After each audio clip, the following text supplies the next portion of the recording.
Shalom.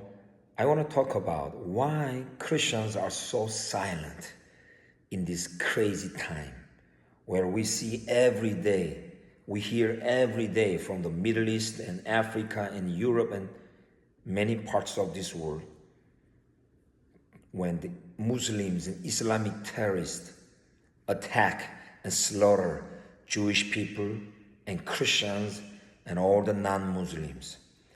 But the dominant group of the people who are Christians are complicit, they're silent. Why? There can be several reasons, but one of the reasons is, I think, is that Christians misunderstand the concept of love Jesus taught. In the Sermon on the Mount, Jesus' love seems to be tolerant. Just be tolerant and patient and forgiving. If your enemy slap your cheek, just turn the other cheek and do not resist violently. Just suffer or be attacked peacefully. Do you think that's what Jesus meant? If Jesus meant such love, we don't need police department. We don't need the army, right? We don't have to do counterattack when we were attacked by the terrorist or enemy, right? This is ridiculous concept and understanding of Jesus' love. We don't need a jail or court to prosecute criminals and right? There is no justice. If there's no justice, there cannot be peace. Why liberal Christians put peace over justice? Because we do not know the Torah, even though Jesus taught based on the Torah, okay? Especially in the Sermon on the Mount, we misunderstand a lot. Jesus used the term pagans, the Gentiles, goyim, several times. Why? Because he targeted his message to the Jewish people, comparing with pagans and Gentiles. Jesus emphasized the high standard and morality that is required to the Jewish people, the community of Israel. Sermon on the Mount is for the Jewish people, within the Israel community.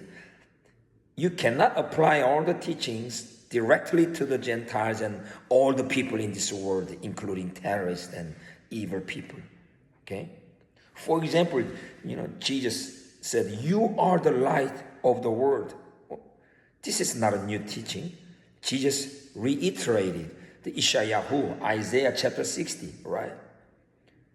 Even before Jesus came to Israel, God spoke through the prophet Isaiah that Israel is the light to the nations. Kumi ori kiba orech v'kavod Adonai alexarach. Right? The nations will come to your light because Israel is called to be the light to the nations. And Jesus is rephrasing it, reinforcing it. You are the light of the world. This is not a new teaching. Also, Jesus said, love your neighbor as yourself. This is not a totally new, teaching of Jesus. This was already in the Torah, Leviticus chapter 19, verse 18.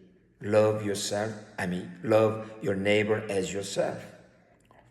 And Jesus said, but I tell you, love your enemies and pray for those who persecute you. Do you think Jesus meant the Hamas terrorists attack you and Islamic terrorists, attack Christian church and slaughter, and you just love them and forgive them? Pray for them? Come on. When Jesus used the word enemy, Jesus is talking about the Israeli people, the Jewish people. Once they were friends and families and neighbors, but their relationship got broken and they became enemy, hostile to each other.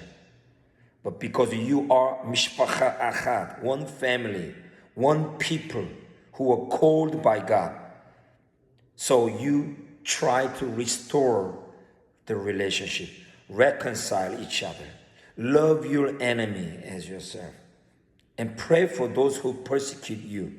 Jesus is using this concept within the community of Israel. You can apply this teaching to all the people in this world. Because several verses later, Jesus said, if you greet only your brothers, what are you doing more than others? Do not even pagans do that? That's what Jesus said. Even the Gentiles greet only their brothers and sisters. But you, people of Israel, you gotta be better than them. Your standard should be higher than the Gentiles and pagans. Okay? So when Jesus teaching the Sermon on the Mount, Jesus is talking about within the community of Israel.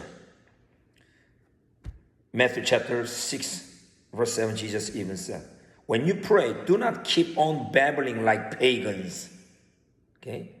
Like Gentiles. For they think they will be heard because of their many words. Yes, pagans, non-Jewish people pray, just like a babbling.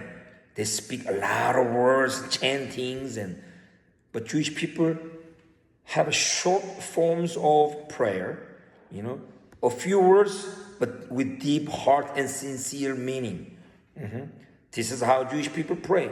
This is how Jesus taught in the Sermon on the Mount, comparing with Gentiles, okay? My brothers and sisters, Jesus is talking about love within the community of Israel. So we cannot just forgive and love the Hamas terrorists and all these evil people. We need justice. In the first century, Yeshua's followers had to follow Jesus because 2,000 years ago, Jesus came to be slaughtered like a lamb on the cross by the Gentiles, Romans, right? To fulfill the prophecy, to bring salvation to Israel and the whole world for the forgiveness of sins. But in this age where we see evil, terrorists, slaughtering people, should we follow like the disciples 2,000 years ago, like a lamb to be slaughtered peacefully? No.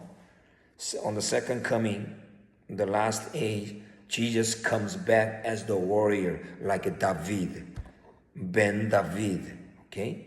To bring justice to the enemy of Israel, to the enemy of good people. So if you follow Yeshua in this age, you gotta rise up and join Israel's fight against these global Islamic terrorists who are coming to your door, your house, your church to slaughter you, to make this whole world Islamic Caliphate. This is not a time for peace. This is time for war. That's what Ecclesiastes says. This is not a time for love. This is time for hate and revenge. Okay? That's why even the Apostle Paul calls you to be the soldiers of Christ. Okay? Soldiers of Christ. What about the Revelation in the Christian Bible? John said, the one who overcomes, the one who wins from this battle will inherit the eternal kingdom of God. My brothers and sisters, especially Christians, do not misunderstand the concept of love in the Sermon on the Mount. You got to interpret it in the first century context within the Jewish community. It is applied for the people of God in the community of Israel. You can't apply this to all the people, including terrorists or evil people in this world. You gotta have justice. Sometimes we have to fight to bring peace. This is what Israel is doing, not only to survive, but to bring freedom and peace for the whole world. Join Israel's fight.